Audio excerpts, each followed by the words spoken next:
Well, good evening, folks, and welcome to our very special Christmas episode of True Crime with the Bad Girl, the Playa, and Dangerous Dave. I am Benny Scala, a.k.a. the Playa, a.k.a. Benny the Jet, and with me, as always, is my delightful co-host, the one, the only Boston Bad Girl, Brittany Brown. Brittany, now, how is Archie excited for Christmas? I have to know. Oh, you know, that's a touchy subject because my other two used to love Christmas and we did stockings. They couldn't wait to open them. And Archie could care less. Really? Indifference. Yep. Total, like, I don't want a toy. I don't want treats. I have a whole toy box of toys. I have any treat I want. Don't need any more. You know, Bree was like all hopped up and excited because I told her I showed her stocking and I haven't put any treats in it yet, but my sister sent me some lobster roll, like a lobster roll kit. And I've never seen a dog like lobster. She's obsessed with it. I can't even eat it. Really? So like she's shifted from Christmas to lobster roll. Well, that was fast. Yeah, that was. So last but certainly not least is the man who hands out his sausage and his pickle with a smile, the Carnival King, Uncle Dave himself, Dangerous Dave Star. Dave, how are you? It couldn't be better for this Monday. I only got 3 more presents to wrap, which I'll do after the podcast tonight. I was wrapping before the podcast, and I'll tell you, as I was telling you off camera, I knew some of our population was messed up. But boy, since I've been doing true crime with you guys, I didn't really know how friggin' messed up they were. I'll tell you, I'm trying to not swear tonight, but I never knew how messed up people were. I mean, they're messed up, but I plan to tell the truth, the whole truth, and nothing but the truth. So help me. And I'll tell you what, Amen. This guy we're going to do first tonight, I don't get people. I don't, don't ever worry about aliens coming here. Because if aliens ever land here and see what the population on this earth is like, they'll be out of here. Back. They'll be gone. They'll be gone. Like, you don't want this shit. Yeah, like try Uranus. Maybe it's a better life up there or something. They'll be gone. All right, Dave. Speaking of we're speaking about bad things, but I'm going to show everybody a good thing. So I want you to talk about this. That is just went for a pedicure a couple days ago. I'll tell you, we've probably showed my feet before. I'm very proud of my feet and my nails for a 63-year-old man. I think I've got beautiful nails. Are they perfect? No, but I've seen a lot of guys my age and younger that their nails are yellow, cracked, disgusting, oozing machismo. But I can't reiterate to all the guys out there that are watching. My daughters told me to go get one probably about 5 years ago, and I've been getting them ever since. It's so exhilarating. They give you a massage after. They put all the lotion on your legs. You get them. It's just exhilarating. I can't tell the guys out there, if you have never got one, go get one. No, I totally get it, Dave, because here in Florida, a lot of people wear flip-flops and stuff like that, and I swear some people's feet should be euthanized. Yeah, absolutely. Like I said, the genius and the terrible Tory talked me into it about 5 years ago, and I've been going ever since. Yeah, no, it's a good investment. All right, guys. Well, for those of you in Radio Land, thanks for listening on Want Radio. They got what you want. We're also now available on Apple Podcasts, Podbean, Spotify, Amazon Music, iHeartRadio, Player FM, Podchaser, and Boomplay. And if you're watching for the first time on YouTube, please like and subscribe. So just a quick word from our sponsor. And this is going to be, like Dave said, alluded to it. This is going to be a really, really interesting show. And it's you have to hear it to believe it. True Crime with the Bad Girl, the Playa, and the Stars is brought to you by the Burbrower Law Firm. Folks, if you've been injured in a car accident, please reach out to our good friend Adam Burbrower at the Burbrower Law Firm. Adam and his crew do things the right way with great results. Not only is Adam a great attorney, but the dude has framed pictures of Ernie the Cat Lad, the unpredictable Johnny Rods, and our very own Boston Bad Girl in his office. How cool is that?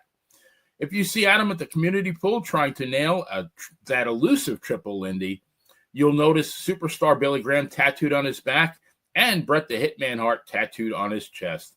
This guy is not only the man of the hour, the man with the legal power, too sweet to be sour, he is also the excellence of elocution.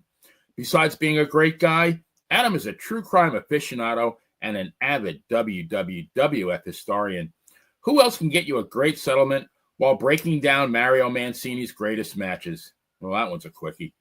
Check out Adam at burbrowerlaw.com and follow him on Facebook. And don't forget to tell him that the Bad Girl, the Playa, and the Stars sent you. So, Dave, before I play the Uncle Dave's sausage commercial, would you like to maybe invite? I know we were talking before the show about the Girls Gone Bible podcast. Would you maybe we should invite him on here and would maybe invite him to the carnival? What do you think?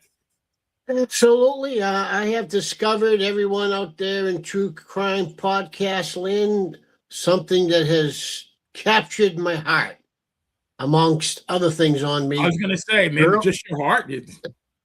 Girls Gone Bible, and it's a podcast, and it's nothing phony or fake or stupid or supposed to be funny. It's something very positive. Two beautiful girls started the podcast. I guess they're Christians, and they have captured my heart. And so I'm going to be a follower of a Girls Gone Bible. Are you going to change your ways at all, though? I mean, as far as the carnival or anything like that, or? Well, I see Brittany over there laughing, but no, Brittany's not. I think Brittany's just got some allergies. Is that what she's got? Yeah. So, yeah. So I mean, when a girl looks in my eyes, that's beautiful, and says, "Hey, follow me and follow Jesus," I'm all in.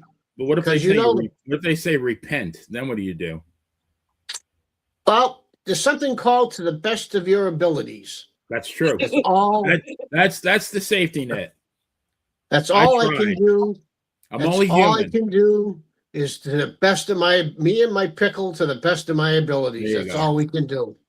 You know, I asked you to love me for my spirit, heart, and soul. That's what I asked you to love me for. I'm not perfect. The way you are. I'm not perfect. That's why Jesus gave himself on the cross for us. I'm a sinner. I've sinned my whole life, and I'd like to sin with these two girls. That's what I'd like to do. I mean, how much more honest can you be? But here we go with Uncle Dave's Sausage.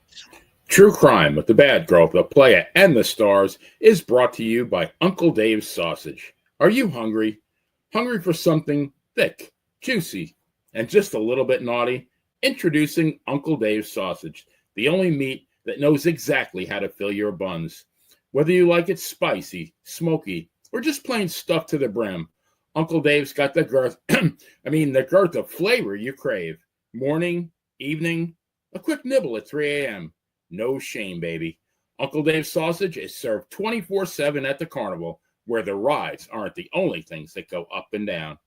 You might have been into fitness, but once you've had the Uncle Dave's experience, the only thing on your mind will be fitting this sausage in your mouth. Slide it between two warm buns, slather it in mayo, or give it a good squirt of mustard if you're feeling frisky. Don't be shy. You know you want it. Everyone's lining up to take a bite. Even Grandma said it was the best thing to ever slap her in the mouth, because nothing slaps you in the mouth quite as hard as Uncle Dave's Sausage. So, folks, in the heat of the night or the light of the day, when your cravings for meat just won't go away, don't settle for Slim or some flimsy old link. Get Uncle Dave's Sausage. It's thicker than you think. Available now only at the carnival. Bring a friend or two. Uncle Dave's Sausage, the sausage you can't say no to. All right. Well, guys. There you go. I'd like to. Can I just put up a disclosure first? Yes. This is kind of a gruesome crimes that we're going to talk about. So if you get a weak stomach, this is not, especially the first one, is not for the faint of heart. It is, yeah. I just wanted to put that disclosure up. Yeah, no, thanks for that, Dave. Well, guys, speaking of that, even though we're only 3 days away from Christmas, boy, how did that happen? But we all know that true crime never takes a holiday. So tonight we're going to cover two heinous mass murders that occurred during Christmas. First one is that what Dave's talking about is Ronald Gene Simmons, not to be confused with the Kiss guy, who murdered 16 people, including 14 from his own family during Christmas of 1987, and Bruce Jeffrey Pardo, an unemployed and recently divorced electrician or electrical engineer, who murdered 9 members of his own family during Christmas of 2008. Pardo then turned the gun on himself. So Brittany and I are Brittany's gonna take care of Mr. Simmons, and then we'll have a chat about that, and then if time permitting, we'll discuss Mr. Pardo. Why do these guys always have 3 names? I'd like to say something. Brittany looks like she's in a very frisky mood tonight. Very jovial. Maybe it's because it's Christmas almost. I don't know. I know. Well, I've got Christmas ornaments on my chest, so That always works. Yeah. Hey, no alcohol though. So no alcohol. No? Okay. Nope. Work night. All right. So the first story is a very sad story. Ronald Gene Simmons Sr.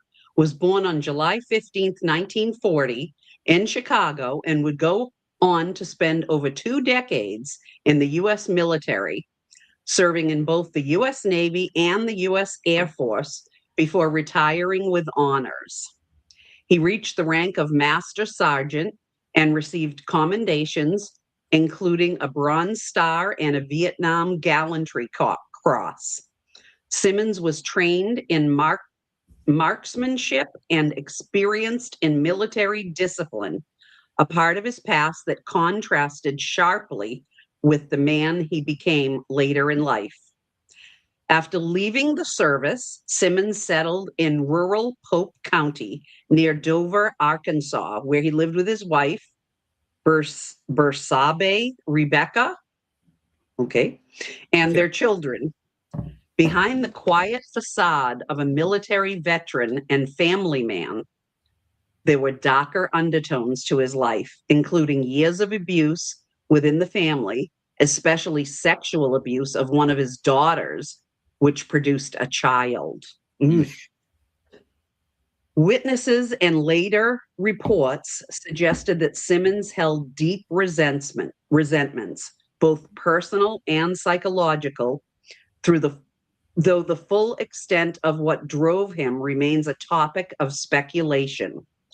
Some accounts hint at simmering grievances against those he perceived had wronged him, and a sense that life had not treated him fairly.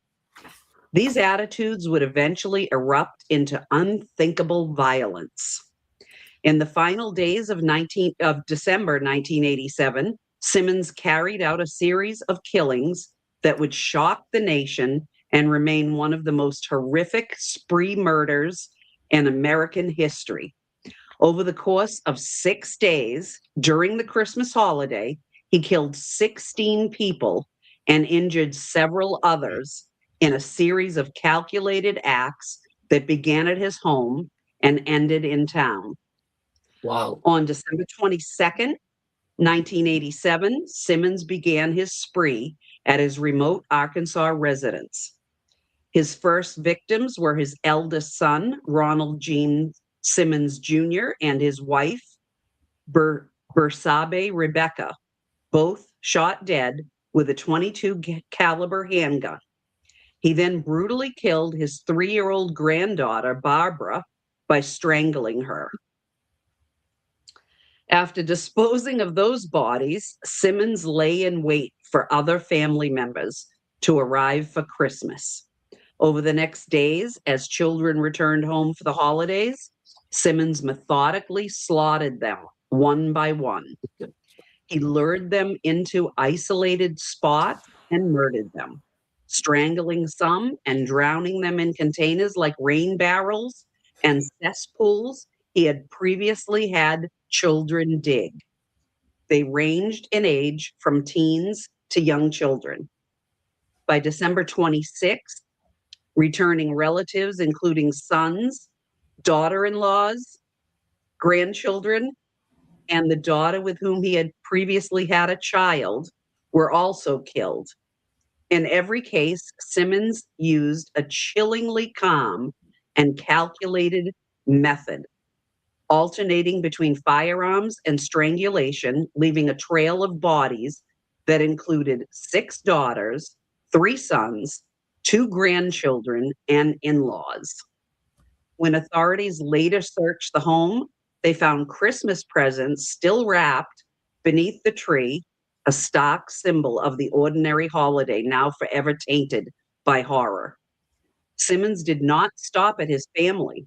On December 28th, he left his isolated home and drove into Russellville, Arkansas. Armed with 2 .22 caliber revolvers, he began shooting in several locations. First, he killed Kathy Kendrick, a 24-year-old woman who had rebuffed his romantic advances. Soon after, he shot and killed James David Jim Chaffin, a 33-year-old man at the Taylor Oil Company office. He wounded others during a chaotic spree that spanned a convenience store where he once worked and the offices of a motor freight company. In one office, after wounding a woman, Simmons simply sat and conversed with the secretary as if waiting for something to happen. When law enforcement arrived, led by the Russellville police chief, Simmons surrendered without resistance.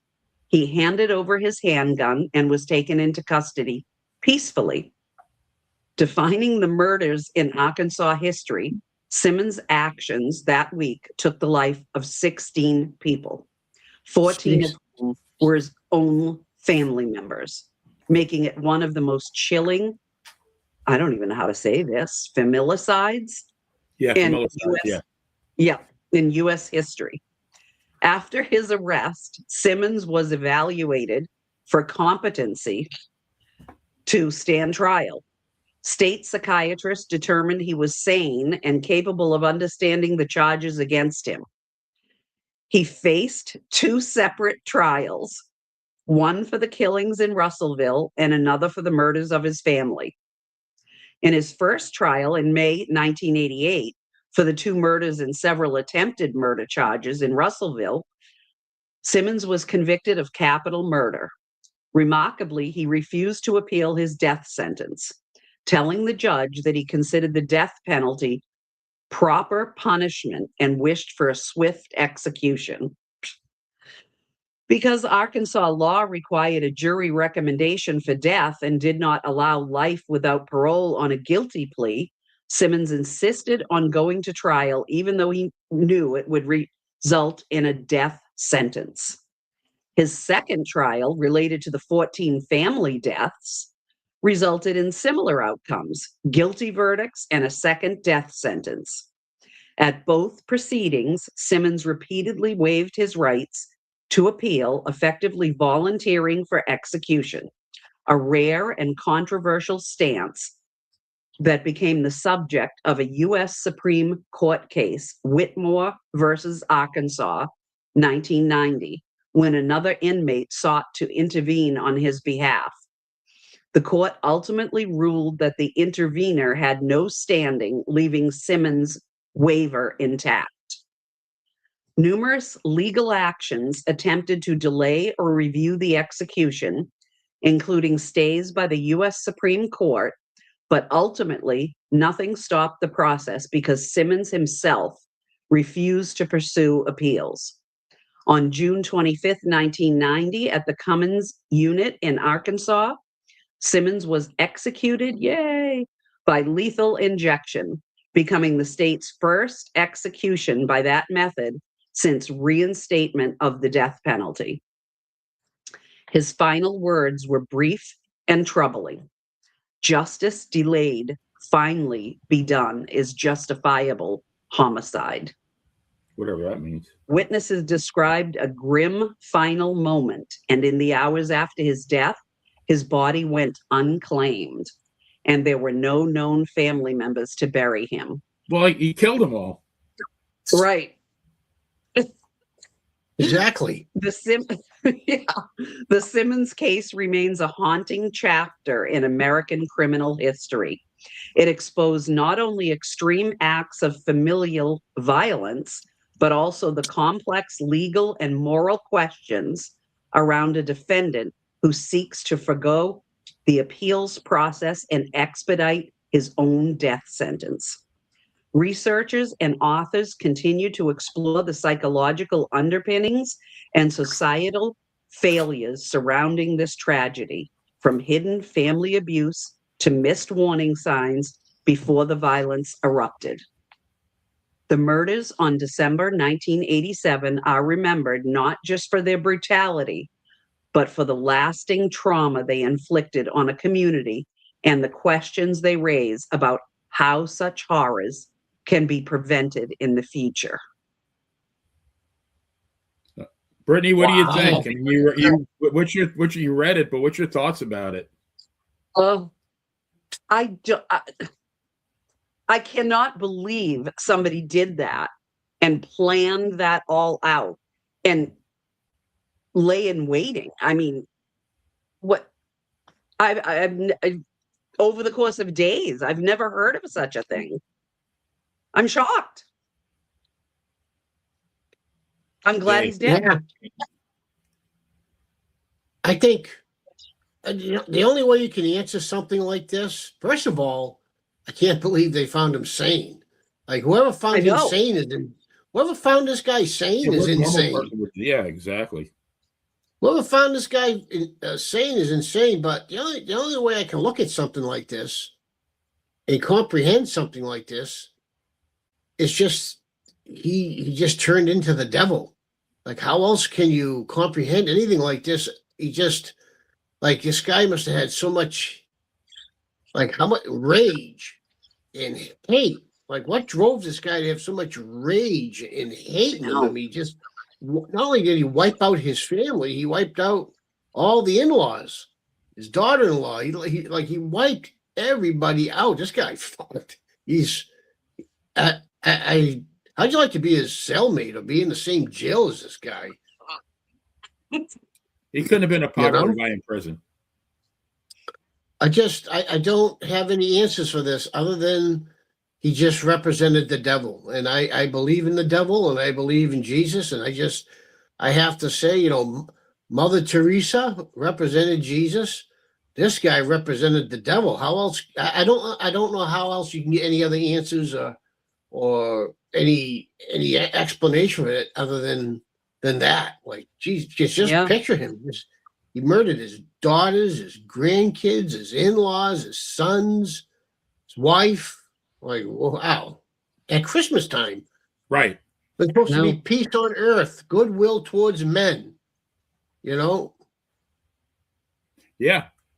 I listened to a couple of very in-depth podcasts about this. And, we've talked a lot of times about how these murders have occurred and they could have been prevented if the justice system had simply done their job and kept people behind bars. I don't know how many cases we've talked about like that, but in this guy's case, they lived in New Mexico, and apparently, and I think it was his own son, alerted CPS, Child Protective Services, that his sister was pregnant from him. And they actually went to the school. They were ready to arrest this guy. I mean, he was getting indicted, Simmons Sr. And I guess he was onto them. And that's when they moved to Arkansas. He packed up the whole family. Now, you'd think, and even in 1987, the DNA was still primitive and, we didn't really have the internet and no cell phones, but still, a lot more sophisticated than it was 20 years before. And you would think at least, the tracking system for this guy would, because I believe he got like he was a veteran of the service and he got like I think he was still in the service when he moved to Arkansas. And somehow New Mexico and Arkansas didn't talk. So the original, child abuse service charges against him were never followed through on. So he completely skated out. Had they done their due diligence and followed through and he got arrested the first time, maybe we wouldn't be talking about this. Right. You know, I agree. So, I mean, even if he moved, so even if he moved, what does Mexico do? Just say, oh well, he moved. Yep. It's over. We don't have to Got do lost nothing. in the shuffle. You know, like you just drop it, you forget about it, you don't try to like track them down. I mean, I get like they didn't talk to them and they didn't talk to them and this, but still you try to track the guy down. right? You would think. Yeah, You I know? mean, it just, I mean, something that heinous, impregnating your underage daughter, and That's she not- had, the daughter had the child. I think the daughter's name was Sheila, and the child's name was Sylvia. But yeah, here we're talking about this guy is like a decorated, not war, I mean, a decorated veteran though. He served in the Army and the Air Force, I think, for a total of 20 years. And numerous commendations and everything, and then he decided to, when they moved to Arkansas, he bought like 14 acres of land, and he found, like, I think a couple of dilapidated mobile homes, didn't even have running water, and he had the kids dig like a big giant pit, which was going to be like their cesspool, and that's how they went to the bathroom. And ironically, this is really horrible. That's where he disposed of the bodies. So these kids basically dug their own grave. So the first one to go was his oldest son, who had come back to visit for the holidays. I guess he's still living in New Mexico. Senior, Ronald Jr. I'm sorry, and with his son with him. And the minute he came in the house, Ronald Sr. blew away him, and then the wife, what's her name, Rebecca, whatever, Bersabe, Rebecca, and Ronald Jr., and then strangled the kid. Didn't shoot the kid, strangled the kid, and then threw all three of them in that pit. And then a couple of days later, he still had 4 kids in school. So they got dropped off at the bus, and he says, I have a surprise for each of you. And he had them, but you got to come in, one at a time, so I can show your surprise. And as each one of them came in, he strangled them. And then there was like a rain barrel outside on the back, and he brought them into the back, and he held them underwater in the rain barrel just to make sure they were dead. Oh my God. So then, eventually he got to, threw them in the pit. And then the daughter, the one he impregnated, she had gotten married and had another child. She came back, and he killed both of them and his own grandchild / daughter, and the daughter's other child. And then also one of the sons came with his wife and child. Now, I mean, in each case, he shot the adults and he strangled the kids. He had some kind of, protocol, the two kids, there was a abandoned cars a couple of miles away. He put the kids in the abandoned cars, but everybody else went in that pit. So that's the 14 bodies. Now, after that, he wasn't satisfied because, you mentioned those 2 other people he killed. He was, still pissed off at the world, and he wanted to avenge people who had hurt him in the workplace. But he didn't have a car. So he knew that his first son, the first one he killed, had driven there, but he had, killed him immediately, threw him in that cesspool. And I believe he poured kerosene over the bodies as well, so nobody would notice the smell. Not that there was anybody nearby, but he realized that the car keys were still in the guy's jacket. He literally went swimming in that cesspool with all these bodies, and plus the human waste. And he got the keys out, and he used that. I mean, can you imagine that? And then he went to kill the other 2 people. Well, I mean, my question is, why did the kids keep going back to the house? That was my question. I would have never went back to it. Once I was out, I'd never be going back to visit him I wouldn't even let him know where I was living. Right. Never Right. mind go.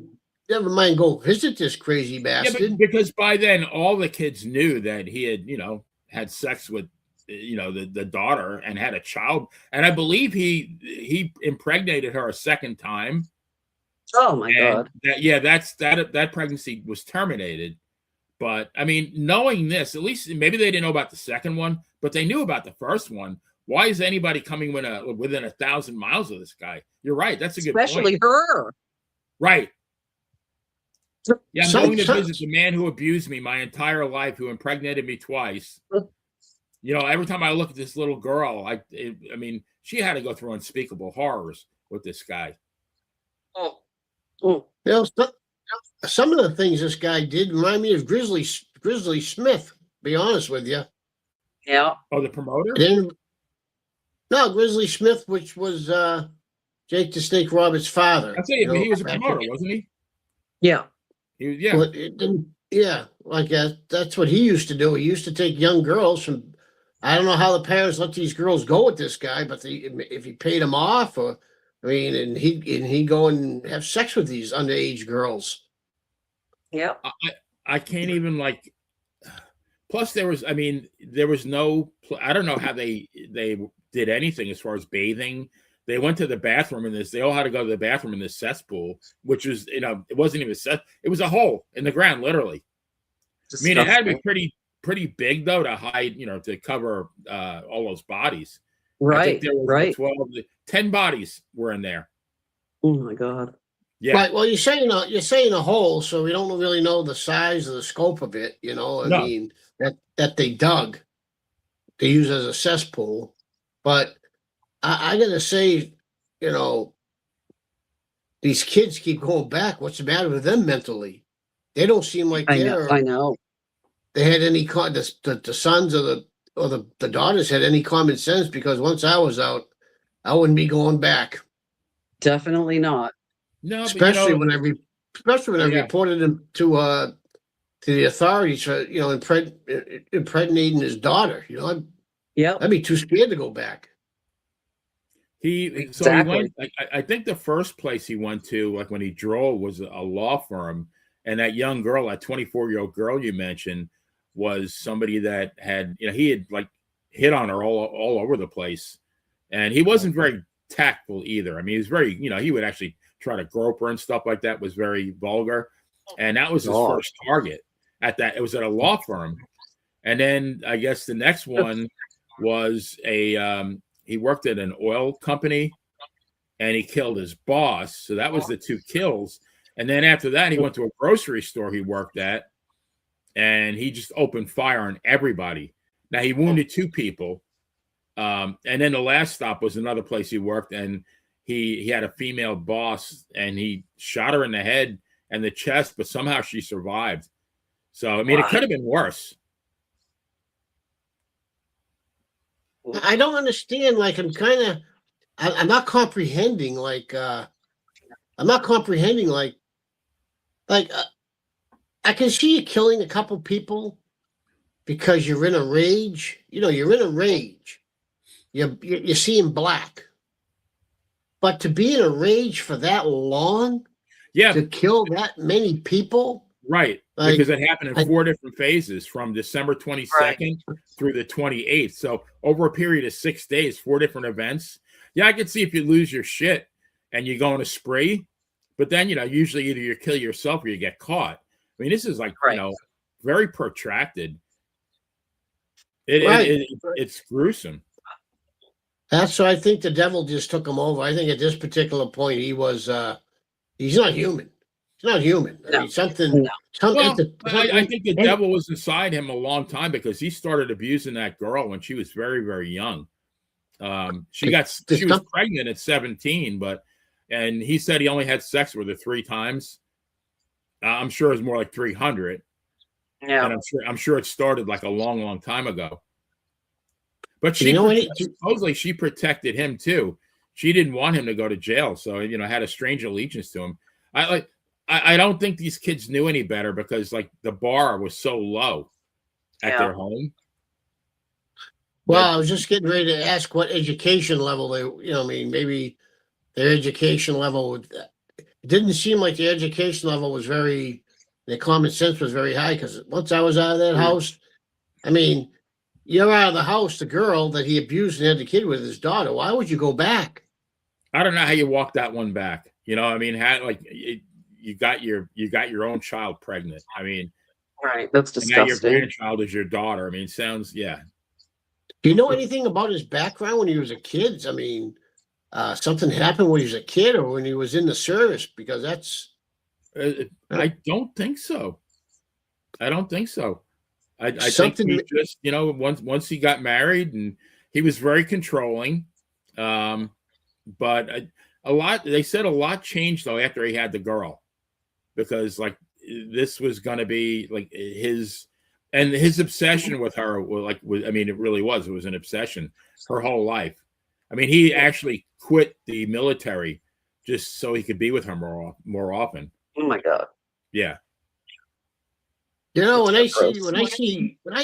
see things like this, it just reminds me of how lucky the genius and terrible Tory are to have me for a father, like a sane man, a Hall of Famer, an ex-paid professional athlete, and how lucky they are. I hope they're watching tonight, because you girls are lucky to have me for a father. You know that. I'm just patting myself on the You back. know, Like Barry. what's that expression? Many a truth is said in jest. I 100% agree with you, Dave, and I hope they do appreciate that. I feel like Barry Horowitz tonight. Is he the one who used to Yeah. pat himself on the back? Yep. Yeah. But I mean, even your kids, Benny. Playa.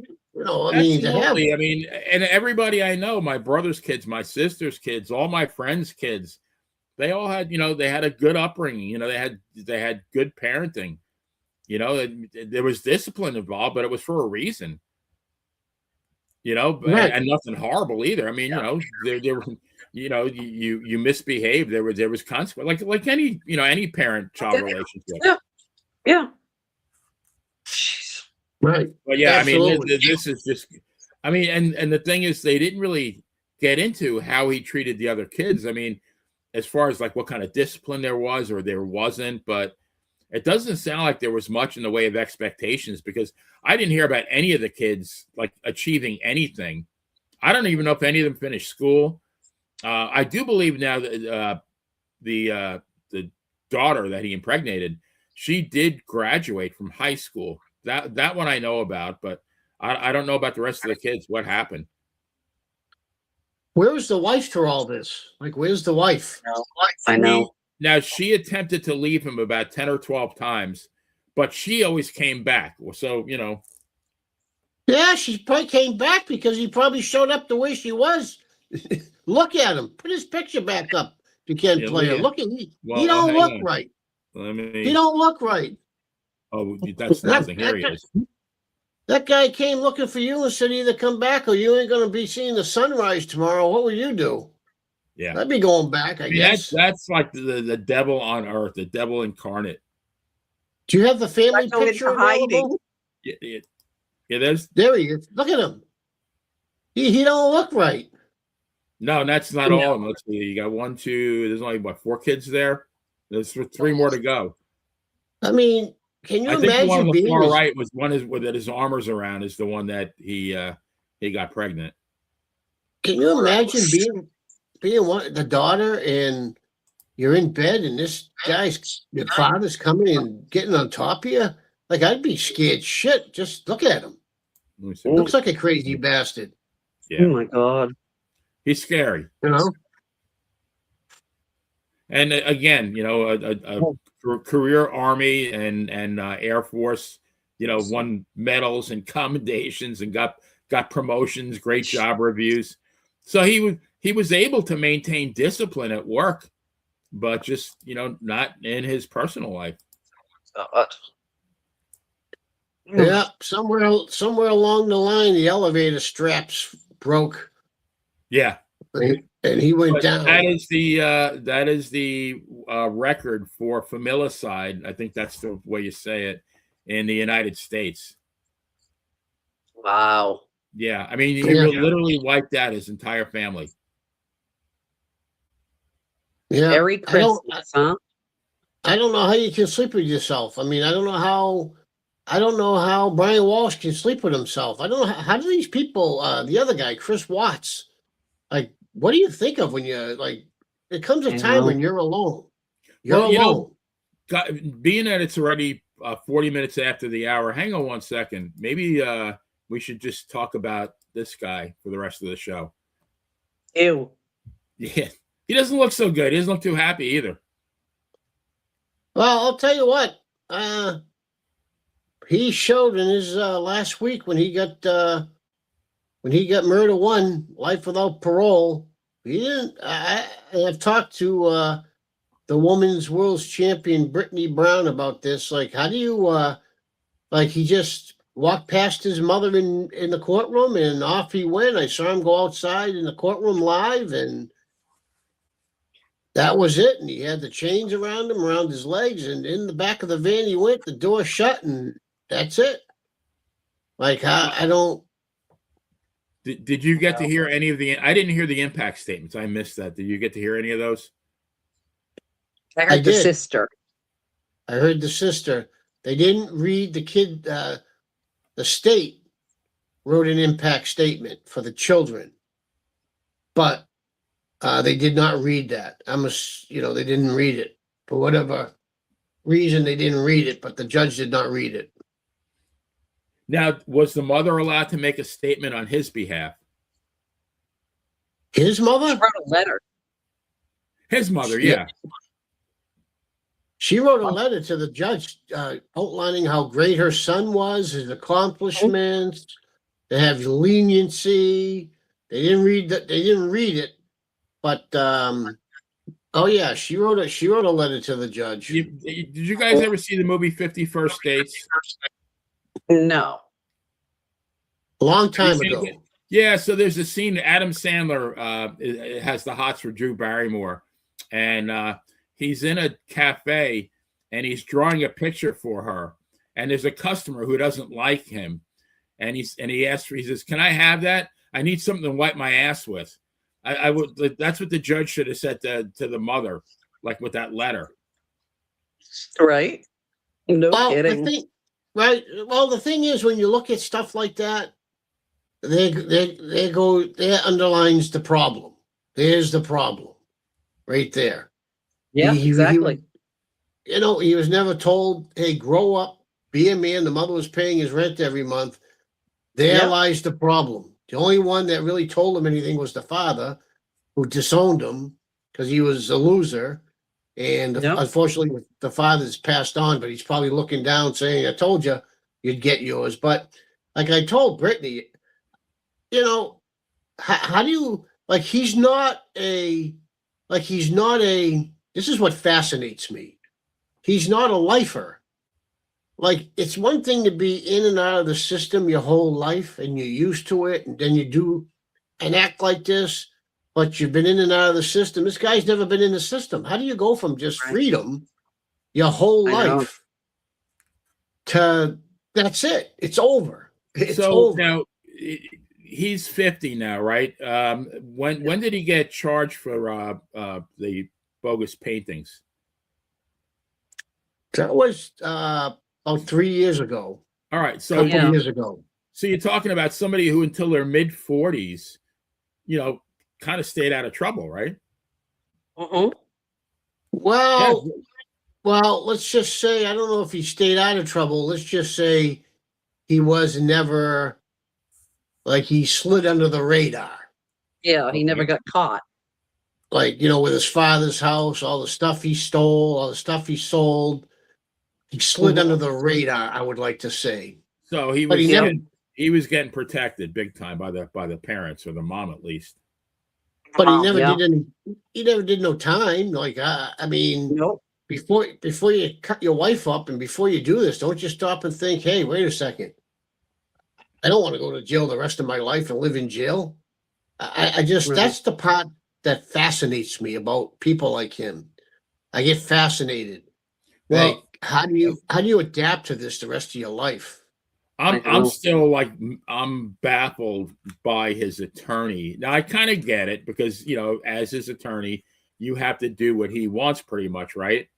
but his defense, the story about he got into bed and she was just dead. I mean, who on earth with an IQ more than that of a turnip would believe that? Like, I know. I just had an I was idea. even looking at the judge. The judge is like, "What the fuck?"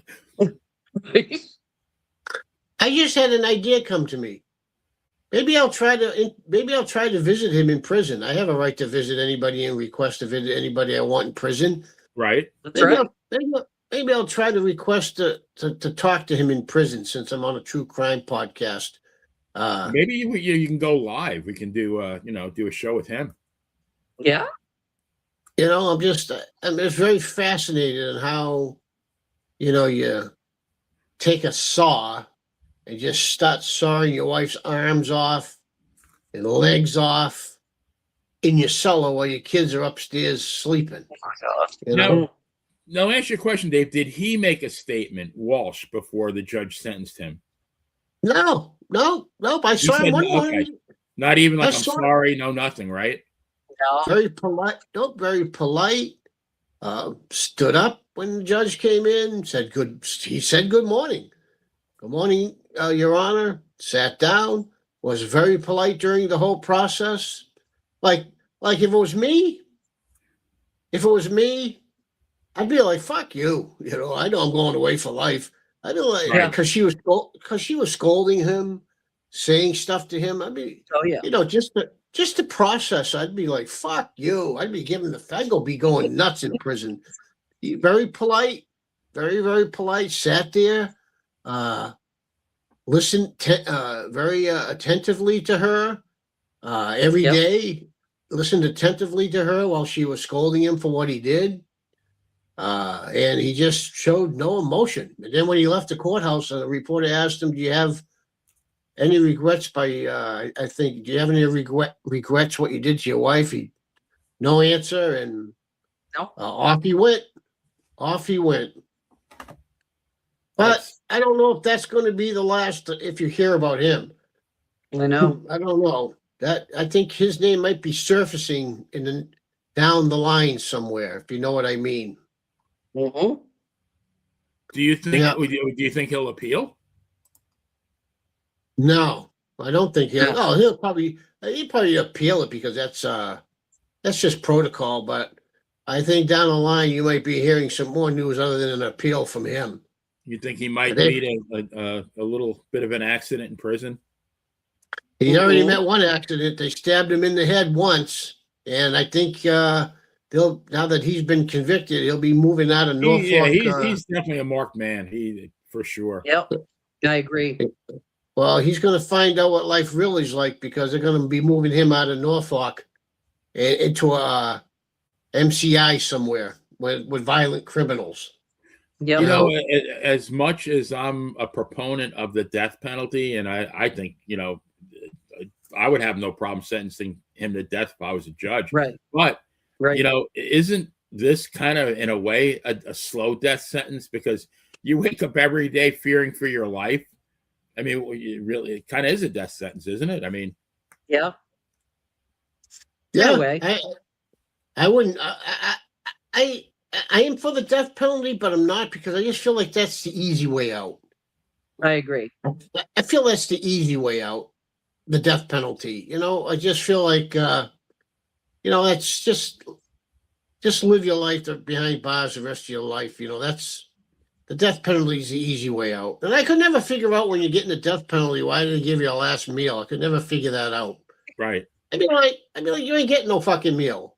Shut the fuck up. You ain't getting no meal. Yeah, like what's going to happen? You're going to starve? You're going to be dead in 5 minutes. Like, you ain't getting no meal.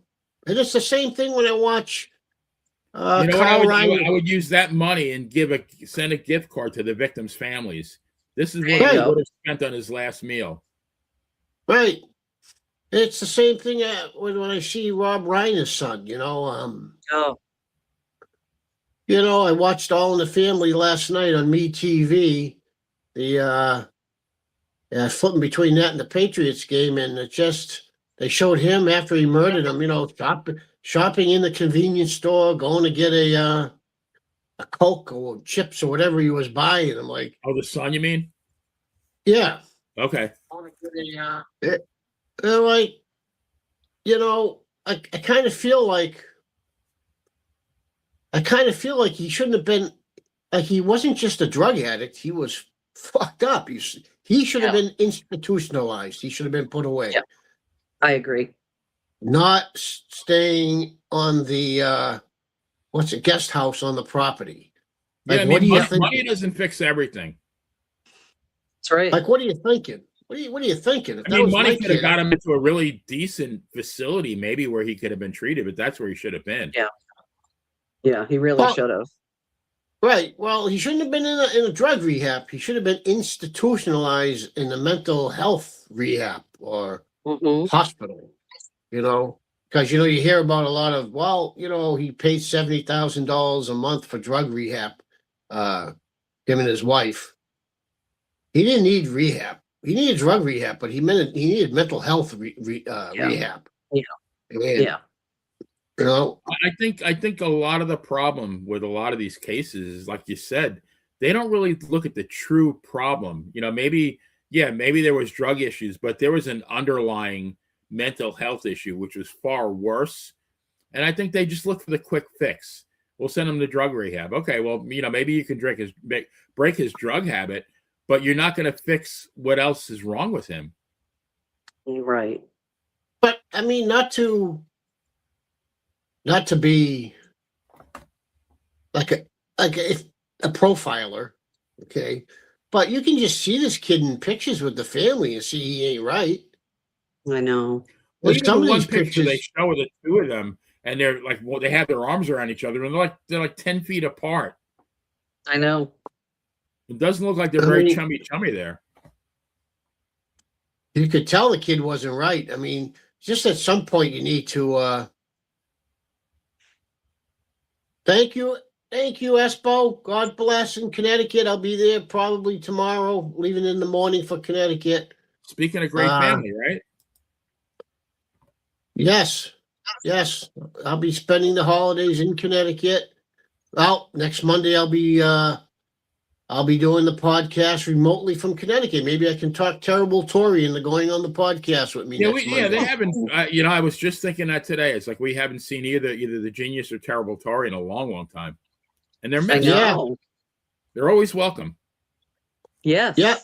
Maybe I can get him to come on, Terrible Tory, to come on next Monday on the podcast. Maybe we ask her which case would be good enough to entice her to do the show. She mentioned a case to me a few days ago, but I've got so much on my mind with the holidays and everything going on. I forget what it was. Well, now you got the Girls Gone Bible on your mind too. Like, exactly. So I got these like two beautiful blondes and a Girls Gone Bible on my mind. And issues at the carnival. I got a lot on my plate. You know what I mean? You get foot care. Right. I'm trying to wrap presents. I got a lot on my plate. I mean, I got these girls looking at me in my eyes. These two blondes telling, "Come on with they us." They were seducing you right through the screen, weren't they? They were. They were. Yep. I was like, "What's this? Girls Gone Bible? This is what I need to kind of like put me in a straight line." You know what I mean? Well, that little video you sent to me when you were watching them. Anytime I need a good laugh, I am going to play that because that was great. Yep. Oh, yeah. Sometimes, Uncle Dave's sausage and Uncle Dave's pickles needs some guidance. That's what I'm trying to say. I need guidance. And these two girls are the ones to guide me. You know what I mean? Spiritually. Right? Yes. But when you're guided spiritually, that means spiritually means everything. Mind, body, and soul. Yes. Yes.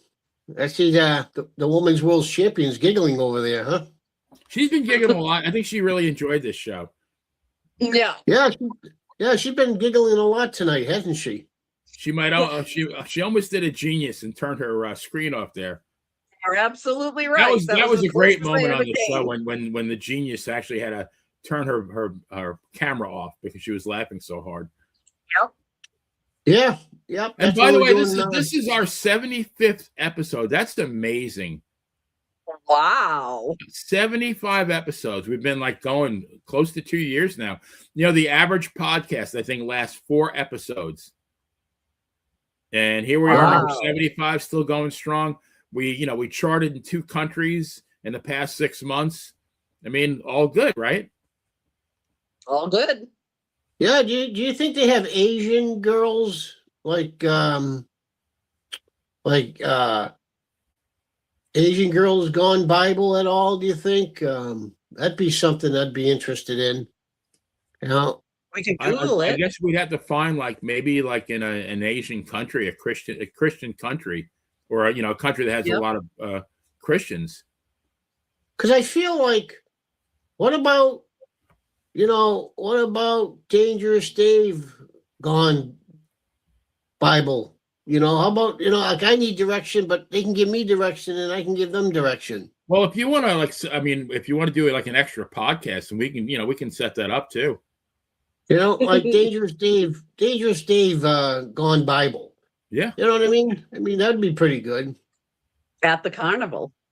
Yes. I mean, if I can just save just one girl, if I can save, I've done my job, Right. There you go. I always say that, make one person happy for one day, you've already changed the world. So there you go. That's right. That's all I want to do. I just want to help. I want to help.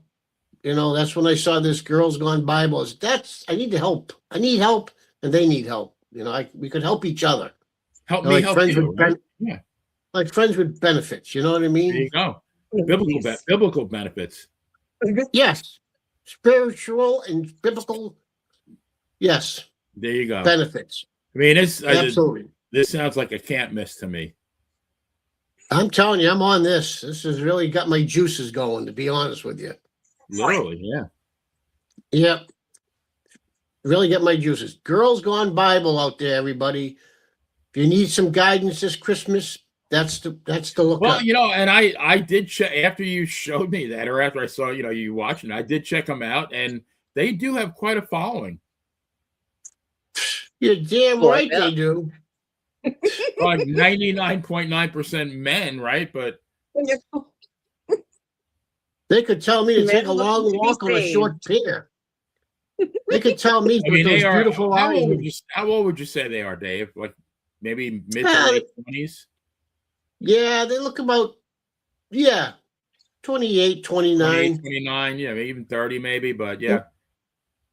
See, the scary part about that, though, is like these girls could take your mind over and just like tell you to go take a long walk on a short pier, and you would. And or then, just, never to be. Take a picture of your debit card and, front and back, and here's the number you can send it to. And next thing you know, the bank's knocking on your door. There you go. Yes. But you didn't even know what you did. You just, Yep. Well, I think this is my thing for the new year. Yep. Girls Gone Bible. All right. Well, we'll maybe we'll have weekly updates, biblical updates. Yeah. GGB updates. Yes. Yes. I love it. And that'll be your thing, Dave. Forget Billy Graham, Franklin Graham.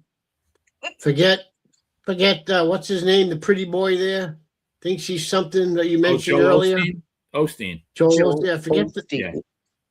forget these. Girls Gone Biblical. Girls Gone Bible. They ain't tell the truth. You'll have to every week fill us in as you would like to fill them in, so to speak. Yeah. Yes. We fill them in with spirituality. Yes. Yes, there you go. Yeah. All right, guys. Well, we should say Merry Christmas to everybody. We don't have the number one podcast in the whole world, but you know what? I think the people who are in that chat room every week, I wouldn't trade them for anything. Would you guys? Never. No, I love our viewers. I love our following. I love doing the podcast. It's great every week. I hope the people, it gets a little crazy, gets a little off topic here and there, but that's what it's all about. You know what? But it's right. no different than if all of us, we had like 7 tables at Buffalo Wild Wings. We were watching football and we were ordering beer and wings and we were all shooting the breeze. That's kind of what it would sound like, right? Yes. Yeah. Nothing wrong with it. People, and everybody would have a good time. I think everybody That's that right. that listens to us enjoys it. Like we enjoy them. Yeah. Absolutely. Absolutely. Like the bad girl enjoyed it tonight. She's been giggling all night. No? You know? So You know? Dave, you made the world a better place. See that? I tried. You made the bad girl happy for an hour, and probably be like, it's like when you do cardio, like you do like an hour of cardio, but there's that residual after effect. So even after we close and go off the air, she'll still be giggling and thinking about some of the the great things that you said, and she'll giggle again. Well, sometimes I get a phone call. Sometimes I get a phone call that says it's her, but all I hear is giggling, and then it hangs up. I don't know what that is. So I don't know. I wonder who that is. Yeah. Well, I answer it. It says Women's World Champion, and I hear giggling. I say, hello, Brittany, and then I hear more giggling, and then the phone goes dead. So you have her in your phone as Women's World Champion? Who wouldn't? Maybe I should change. I have her in as Boston Bad Girl. I'm going to change it. There you go. Yeah. And I'm going to make you Uncle Biblical Dave. There you go. You make me whatever you make my Uncle Dave sausage and pickles. Name us anything you want to name us. Well, there's only so many characters you can. I think there's a maximum like 40 characters. So I'll see what I can do. I'm pretty good at that kind of stuff. Yep. Well, I hope everybody out there has a great Christmas. Mrs. P, Denise, everybody out there, Espo, Jason, anybody.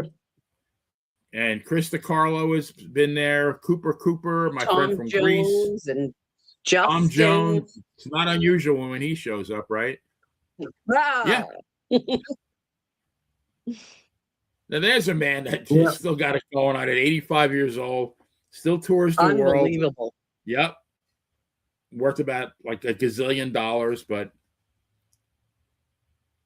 I bet ladies still throw panties on stage. I was just going to say that. But they're not the same panties that were thrown at him 40 years ago. These are about like yay big, Right. And they push him on stage with their walkers, Yeah. Oh, here, Tom. I know. All right, my friends. Well, everybody have a very, very lovely Christmas. We love you. We do this for you. You make it worthwhile just by being here with us and sharing this with us. So from all of us to all of you, have a very Merry, even Bree saying it, have a very Merry Christmas. Yes, Merry Christmas, everybody. Merry Christmas, everybody. God bless. Bye, Merry Christmas. everyone. Bye, Denise. Bye, Mrs. P. Bye, Justin. Bye, everyone.